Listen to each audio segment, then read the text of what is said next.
ሰላም ሰላም ወደ ተመልካቾች እንደናችሁ እንደምናረፈዳችሁ አሁን ወሳኝ የሆነ መረጃ ይዤላችሁ መጥቻለሁ። ይህ መረጃ እንግዲህ ምንድነው ሰሞኑን አማራ ክልል ላይ በተለይ ጎንደርና ጎጃም ላይ ፋኖ ላይ ብቻ ሳይሆን በተለይ አርሶ አደሩ ላይ ህዝቡ ላይ በጣም የጥላቻ ንግግር በጀነራሎችና በአክቲቪስቶች እየተነገረ ይገኛል። ይሄ እንግዲህ ምን አይነት አንደብታለው ስትሉ አንደኛ አጀንዳ የሚሰጥ ነገር አለው፣ አጀንዳ የመስጠት ነገር አለው። ሁለተኛ ደግሞ በጣም ዘግናኝ የሆነ ጭፍጨፋ ለማድረግ መዘጋጀታቸውን ይገልጻል ማለት ነው። ዘግናኝ የሆነ ጭፍጨፋ ለማድረግ መዘጋጀታቸውን ይገልጻል። ስለዚህ ሌላው ሶስተኛው አጀንዳ መስጠት ነው። አጀንዳ መስጠትን ለምሳሌ ብቻ ሳይሆን ይሄ አጀንዳ መስጠትን ያዘው ደግሞ ምንድነው የመሳይ መኮንን ማለት ነው። የመሳይ መኮንን ከጀነራል ተስፋዬ አያሌው ጋር ያደረገው በጣም ከአጀንዳም በላይ ነው። አጀንዳ መስጠት እንግዲህ አንዱ ስራው መሆኑ ይታወቃል የዚህ መንግስት። ስለዚህ በጣም መመርመር አለበት ማለት ነው። ይህ ቃለ መልስ ይህ ተደዋውሎ የተነጋገሩት ነገር ያስታርቀንና መሳይ የመለሰለት ምንድነው? ሲጀመር አንደኛ በጣም ተልኮ ይዞ ነው የተደወለለት። መሳይ ጋር ጀነራሉ እንዴት ደወለ ማለት በአስታርቁን ሰበብ እየለመኑ ነው በሚል ለማዘናጋት የተደረገና እንዲሁም ደግሞ አንድ ሰው በጣም ታማኝ አርጎ የመገንባት ሁኔታም ሊኖረው ስለሚችል እዚህ ጋር በጣም ጥንቃቄ ያስፈልጋል ማለት ነው። አንድን ሰው በጣም ታማኝ ለፋኖ ታማኝ ለአማራ ህዝብ ታማኝ ለአማራ ህዝብ ተቆርቋሪ ለአማራ ህዝብ ታጋይ አድርጎ የማስቀመጥ ሁኔታ እየተሰራ ሊሆን ስለሚችል የአማራ ፋኖም ሆነ እንደ አማራ ህዝብም ደግሞ መሳይ መኮንን ላይ በጣም ጥንቃቄ ያስፈልጋል ማለት ነው። በጣም ጥንቃቄ ያስፈልጋል። ስለዚህ ሲጀመር ምን ሰጠውን መረጃ የሚወጣ መረጃና ማይወጣ መረጃ መለየት መቻል አለብን። እስካሁን ዝም ብሎ ነው መረጃ ይወጣል። በጣም መስዋዕት እያስከፈለን ያለው። ስለዚህ ይሄ ነገር በጣም መለየት አለበት። በዛው በፋኖ ሚዲያዎች ውስጥ በፋኖ ጋር ውስጥ ባሉ ሰዎች በእነሱ የሚዘገብና በውጭ ተሰጥቶ የሚዘገብ መለየት አለበት። ይሄ በጣም አደገኛ ነው ውጤቱ የሚሆነው ማለት ነው። አደገኛ ነገር ነው።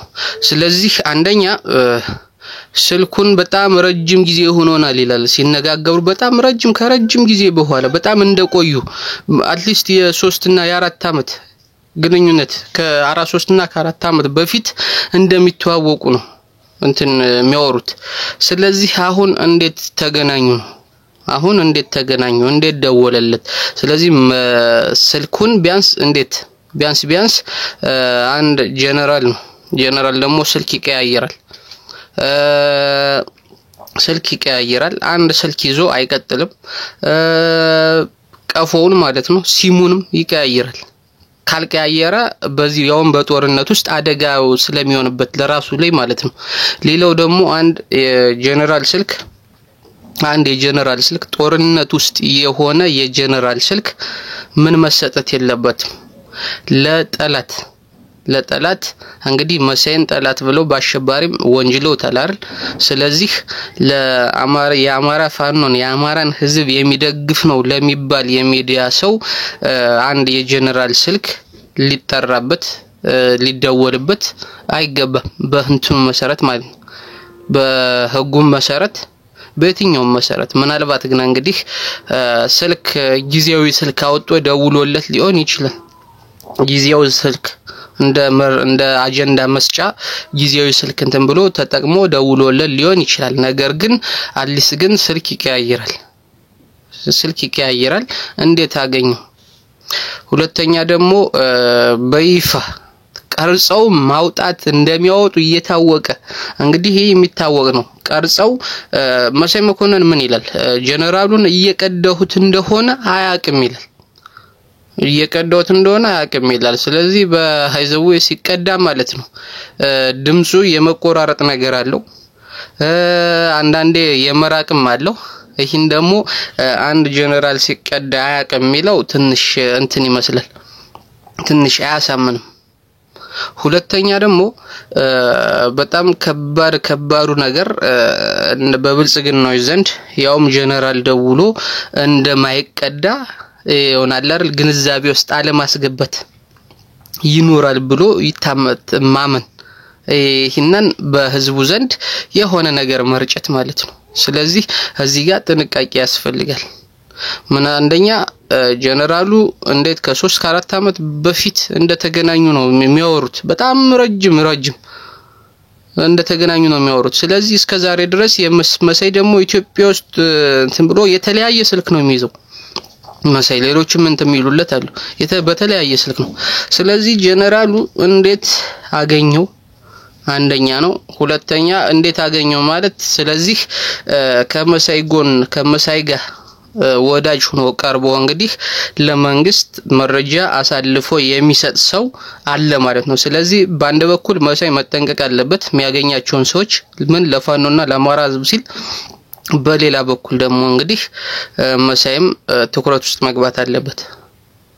አንድ በሁለተኛ ደረጃ መሳይ የሚያሳስት ነገር የተናገረው ምንድነው እየተቀዳ ያቅም እንደሚቀዳ ያቃሉ። ይህ ሆን ተብሎ እንዲተላለፍ የተደረገ የስልክ ልውውጥ ነው። ሆን ተብሎ በህዝቡ ዘንድ በአማራ ህዝብ ዘንድ እንዴት ሆን ተብሎ እንዲተላለፍ የተደረገ የህዝብ ልውውጥ ነው። ስለዚህ ጀነራሉ ካልቀዳ መሳይም ደግሞ ለሌላ ሰው አሳልፎ ካልሰጠው ስለዚህ ሆን ተብሎ ጀነራሉ ሆን ብሎ አቅዶ ለመሳይ ደውሎ እንዲወጣ እንግዲህ በአንድ በኩል በሁለት መንገድ ያያሉ። አንደኛ መሳይ ላይ በጣም ከፍተኛ እምነት በአማራ ህዝብ እንዲጣልበትና እንግዲህ የሚፈልጉት ነገር አብሮ የሚሰሩት ነገር ሊኖር ይችላል። ጥርጣሬ ውስጥ ሊገባ ይገባል። ሁለተኛ ደግሞ መንግስት ሆን ብሎ ተዘጋጅቶበት ቅጁን እየቀዳ ንግግር እንዲያደርጉ አድርጓቸው ሊሆን ይችላል አጀንዳ ለመስጠት። ይሄ ሁለተኛው ነገር ግን በሁለቱም በኩል አማራ በጣም ጥንቃቄ መውሰድ አለበት። ስለዚህ ይሄ በጣም ችላ የማይባል ከባድ የሆነ የአማራን ህዝብ ሰቆቃ የሚያበዛ ነው። ስለዚህ እዚህ ጋር በጣም ጥንቃቄ ሊደረግበት ይገባል ማለት ነው።